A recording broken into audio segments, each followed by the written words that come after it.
Hello guys, welcome back. Brand new video today. We are reviewing Marco Polo. I had to write down some notes because as usual I don't remember a thing, and that's what helps me, remember. So on the DVD it shows all three episodes, really shows how far they've come, the show. So I just want to say that because of how far they've come, the show, as in nowadays.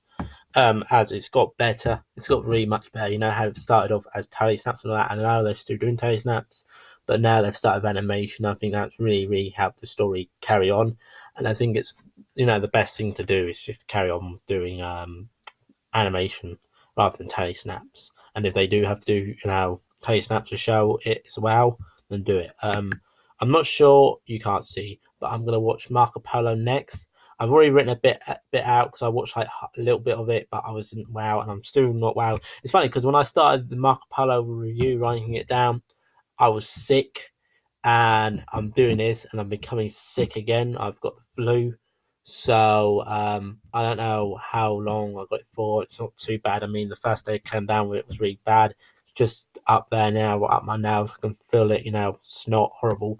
But let's talk about this a bit more. So they all seem to be knocked out because that's what happened at the end. The tires. There was a big explosion, and suddenly, I guess Barbara wasn't knocked out because she was having a sleep, and Susan and Barbara seemed like they didn't know each other.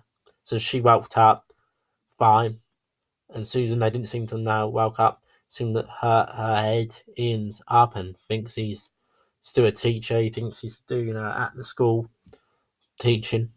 The doctor is talking about past too, about going home. I can't take back Susan. He says Barbara seems forgotten. She's flying in a machine, and reminded reminded. I'm guessing they're all lost their memories from the bang, but Bravo weren't even in the room. So that's what I'm trying to say. She weren't even in the room in that clip. So I didn't understand that.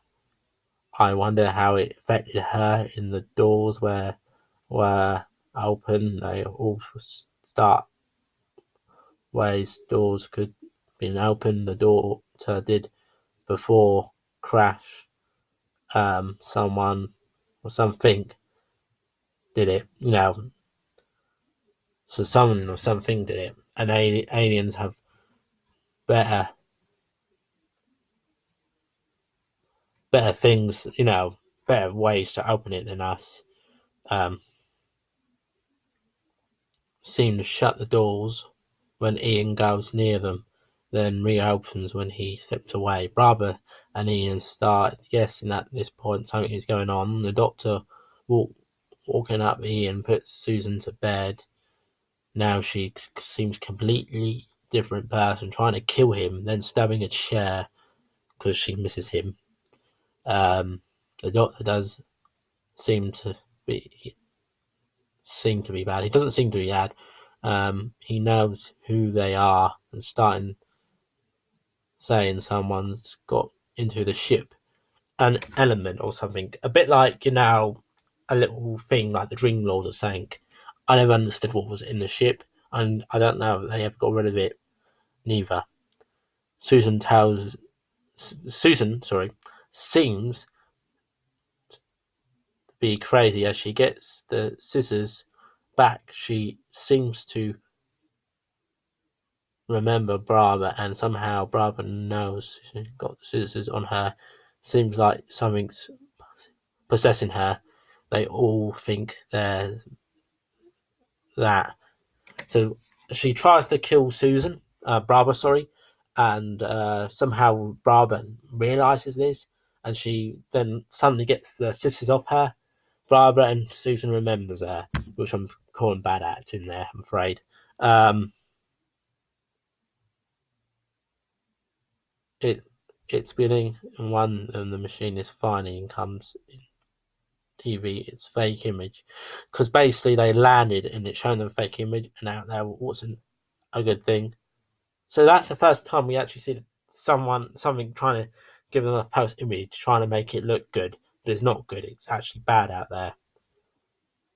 The doctor starts blackmailing No, because that's what.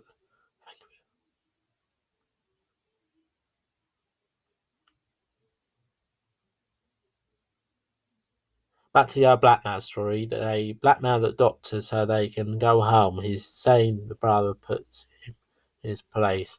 Brother starts crying for some reason. 1 minute the doctor loves them, and then he hates them. Gone home. Gone home? Gone to bed. And this is me reading out my own thing and saying going home. Bed. Anything is setting them against each other. Susan seems to be back.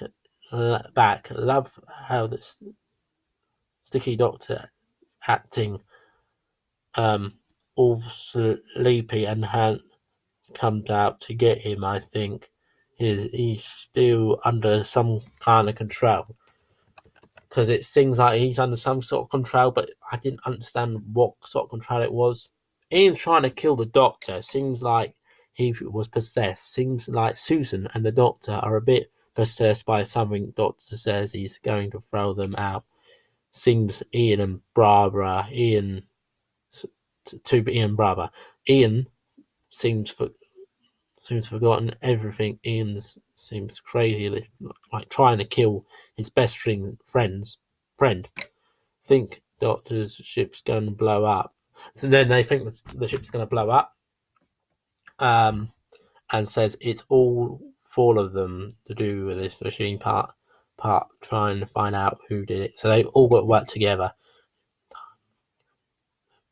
getting him to give them and take away.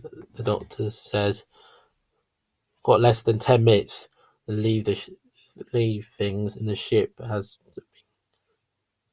So the ship's going to blow up. About the energy in the ship being taken over, and the ship is alive, trying to work out what's wrong with the ship. So the ship's trying to work out what's wrong with the ship, and it can't, so it's going to blow up. Not stop.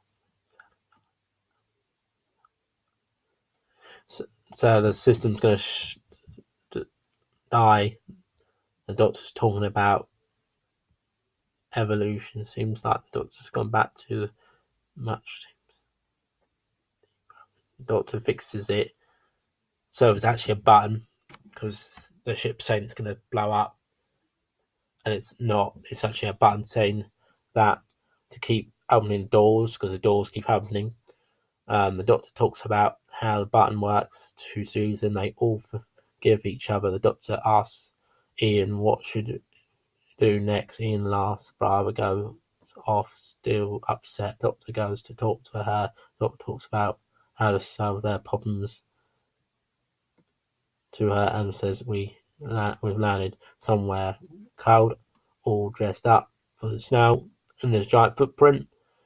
And that's the end, and that is the link to Marco Polo. Now, what would I rate this story? Reading out all that stuff. I want to rate this story a 7.5 out of 10. There's certain good parts and certain parts where you can't believe, like Susan suddenly remembering, them suddenly soon they get the thing off them, but I know that's a ploy, but then they do it again, and then they remember, and they all come together in the end because they're all like, oh, we remember. And it's a very, very short story. And I think that's what helps this story out a lot because it's very, very short. Have my nose then running on camera.